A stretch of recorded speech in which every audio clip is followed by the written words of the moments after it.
Good morning dear student. तो देखिए, हमने बहादुर लड़की यह कहानी पूरी पढ़ी है ना। इसमें सयाल नाम की एक लड़की थी। वह कैसी थी? बहुत ही बहादुर थी, बहुत ही होनहार थी। पूरे गांव वाले क्या करते थे? उसकी प्रशंसा करते थे। सयाल के माता पिता के पास गांव वाले उसकी प्रशंसा किया करते थे और वह बड़ों का सम्मान करती थी, है ना। और सभी से प्रेम व्यवहार रखती थी। ऐसी थी इस सयाल की आदत, है ना। पर इसकी एक सहेली थी निर्मला, है ना। वो सयाल की प्रशंसा सुनकर हमेशा ही चिढ़ती रहती थी। उसे गुस्सा आता था कि सारे लोग सयाल की ही प्रशंसा करते हैं। इस बात को लेकर वह दुखी रहती थी और हमेशा ही सयाल के साथ क्या करती थी? बुरा व्यवहार करती थी। उससे बराबर ठीक से बात भी नहीं करती थी, इस तरह से। और एक दिन सयाल अपने पशु को लेकर कहाँ गई थी? पशु चराने जंगल में गई। तब वह वट वृक्ष के नीचे खड़ी थी। वहां पर निर्मला भी अपने पशु पक्षियों को, गाय भैंसों को लेकर आई। सयाल ने कहा कि यही लेकर आ जाओ, हम एक साथ मिलकर खेलेंगे भी और गाय चर भी लेंगी। पर निर्मला ने क्या किया? अपने गाय भैंसों को दूसरी ओर लेकर गई। वहां जब वह छाव की तलाश में एक झाड़ी के पास पहुंची तो उसे वहां एक सांप दिखाई दिया और सांप को देखकर वह बहुत डर गई और उसने सब बचाओ बचाओ ऐसे जोर से चिल्लाने लगी।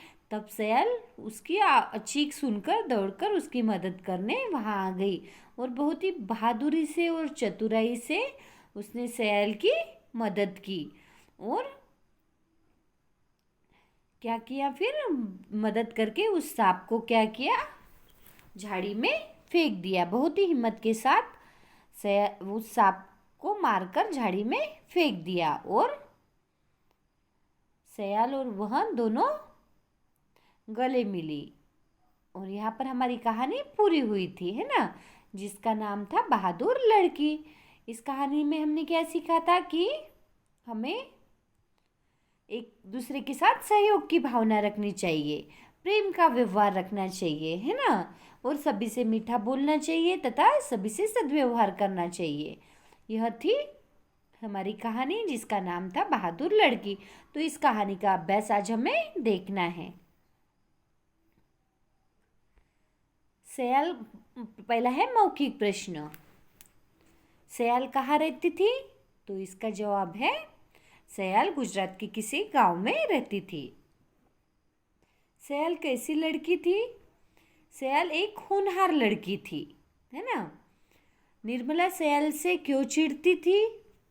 इसका जवाब है सयाल की प्रशंसा सुनकर निर्मला उससे चिढ़ती थी। निर्मला ने झाड़ी में क्या देखा? इसका जवाब है निर्मला ने झाड़ी में एक सांप देखा। यह है बोलकर प्रश्नों के जवाब। इन सभी प्रश्नों के जवाब आपको याद करना है। उसके बाद है लिखकर प्रश्नों के जवाब। तो देखिए, लिखित प्रश्नों के जवाब आपको यहाँ पर दिखाई दे रहे हैं। सयाल सबसे कैसा व्यवहार करती थी? तो पहले का जवाब देखिए, नंबर 1 पर सयाल सबसे प्रेम व्यवहार करती थी। गांव के सभी लोग सयाल को क्यों पसंद करते थे? सयाल अपने से बड़ों का सम्मान करती थी, इसीलिए गांव के सभी लोग सयाल को पसंद करते थे। 3 है, सयाल और निर्मला जंगल में क्यों गई थी? इसका जवाब है सयाल और निर्मला जंगल में पशु चराने गई थी। प्रश्न 4, सयाल ने निर्मला को सांप से कैसे बचाया? निर्भय होकर और बहादुरी से सयाल ने निर्मला को सांप से बचाया। प्रश्न 5 है, निर्मला की आंखों में आंसू क्यों आ गए?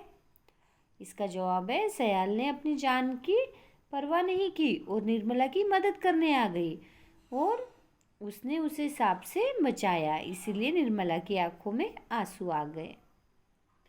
यह हो गए लिखित प्रश्नों के जवाब। इन सभी प्रश्नों के जवाब आपको हिंदी कॉपी में लिखना है। फिर है सही उत्तर पर सही का चिन्ह लगाए। सयाल कहाँ की रहने वाली थी? गुजरात की। सयाल किसके तानों को हंसकर सहती थी? निर्मला की। उसके बाद है 3, सयाल जंगल में कहाँ खड़ी थी? वटवृक्ष के नीचे। निर्मला छाव की तलाश में कहाँ खड़ी थी? झाड़ी के पास। यहाँ पर 3 ऑप्शन दिए हैं, सही जवाब पर सही का चिन्ह लगाना है। प्रश्न 5 है, सांप की पकड़ छुड़ाने में कौन सफल रहा? सयाल। ग है, सही या गलत का चिन्ह लगाओ। निर्मला सयाल की प्रशंसा सुनकर चिढ़ती थी।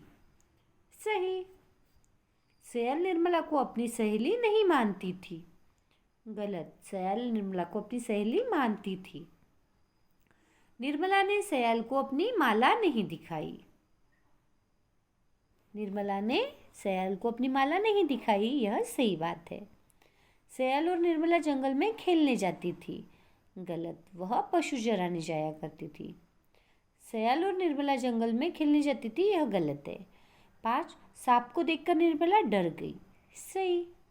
सही मिलान करें तो देखिए, पहला आपको यहाँ पर कर दिया है सयाल और निर्मला, फिर दूसरे इसमें है जंगल में पशु चराने जाती थी। इस तरह से निर्मला सयाल की प्रशंसा सुनकर जलती थी। तीसरा है सांप को देखकर निर्मला डर गई। इस तरह से आपको सही मिलान करना है। तुक वाले शब्द मिलाओ। निर्बल, दुर्बल। निर्भर, निर्झर। धर्मवीर का है कर्मवीर। पर्वत, शरबत। इस तरह से बहुवचन शब्द बनाओ। यहाँ पर आपको एक वचन दिए हैं, एक वचन से बहुवचन बनाना है। जैसे कि सहेली, सहेली एक वचन, सहेलियाँ बहुवचन। नदी एक वचन, नदियाँ बहुवचन। मक्खी एक वचन, मक्खियाँ बहुवचन। देखिए जब हम बहुवचन लिखते हैं तब देखिए सहेली, सहेली की यह पहली विलांटी है, और हम सहेलियाँ लिखेंगे तब यह सहेली की दूसरी विलांटी है ना। यहाँ पर सहेलियाँ हम इस तरह से लिखेंगे, यह बात सभी को याद रखनी है। आप सहेली लिखते हो जैसा कि वैसा और उसे यहाँ जोड़ देते हो तो यह गलत है। उसके बाद है गाड़ी, गाड़ियाँ। लाठी, लाठियाँ। खिड़की, खिड़कियाँ। ये हो गया बहुवचन, है ना। एक वचन और बहुवचन आप सभी को आते हैं, समझो और लिखो। जैसे चिड़िया, उसमें घर मिलाया तो क्या बन गया? चिड़ियाघर। इस प्रकार घर शब्द जोड़कर कुछ अन्य शब्द बनाओ। देखिए यहाँ पर घर शब्द जोड़कर ही कुछ अन्य शब्द बनाना है। तो यहाँ पर पाठशाला हो गया, तो आप इसका और एक घर का शब्द ढूंढकर लिख लीजिए, ठीक है। यहाँ पर देखिए डाक और घर मिलकर बन गया है डाकघर। यहाँ पर थोड़ा सा पाठशाला हो गया है, तो यहाँ पर आपको घर शब्द जोड़कर ही अन्य शब्द बनाना है, ठीक है। यह याद रखना। और प्रश्न घ है, निम्नलिखित अनुच्छेद में सयाल के स्थान पर उचित शब्द लगाओ। सयाल के स्थान पर उचित शब्द लगाना है। सयाल गुजरात के एक गांव में रहती थी। उसके पिताजी मजदूर थे। सयाल के पिताजी क्या थे? मजदूर थे। सयाल निर्मला की प्रशंसा करती थी। थोड़ी देर के बाद निर्मला ने सयाल को देखा। तो सयाल निर्मला की प्रशंसा करती थी, थोड़ी देर बाद निर्मला ने उसको देखा। सयाल की जगह पर उसका प्रयोग किया गया है। 3 है, सयाल अपने घर जा रही थी। रास्ते में सयाल ने निर्मला को आवाज़ दी। तो इसका जवाब है सयाल अपने घर जा रही थी, रास्ते में उसने निर्मला को आवाज़ दी। यहाँ पर इस तरह से आपको करना है। फिर देखिए इन्हें भी जाने। आपको पता है सांप अपना भोजन चबाते नहीं, निगलते हैं। आपने बहुत बार देखा होगा, है ना। सांप क्या करते हैं, जैसे कि उनका जो भोजन है वह डायरेक्ट ही निगल जाते हैं। सांप के कान नहीं होते। सांप के कान होते हैं क्या? नहीं। आपने सफेरे को बीन बजाकर सांप को नाचते देखा होगा, है ना? फिर आप कहोगे कि वो कैसे नाचता है? तो देखिए, वास्तव में सांप सपेरे से डरकर अपना फन फैला लेता है। हम समझते हैं कि वह बीन सुनकर झूम रहा है।